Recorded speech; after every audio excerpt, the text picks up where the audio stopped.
yale mema ambayo unatenda, usijali. Hata kama umetendewa wanadamu mema nao wamekulipisha kwa ubaya, usijali. Hiyo ni insurance umeweka kwa Mungu. Ile siku ambayo ya kwamba Mungu ataanza kukulipa, my friend, hautaamini. Wewe zidi kutenda mema. Make sure all the time, fanyia watu mema.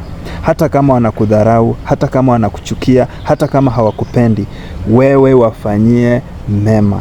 Na yale mema ambayo unafanya, my friend, kuna siku utayakulia. Hapo ni kama una invest kwa Mungu.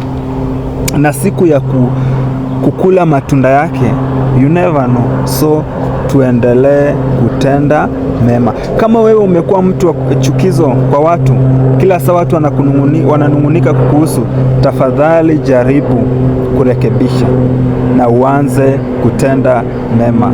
God loves you guys. Pia nami nawapenda.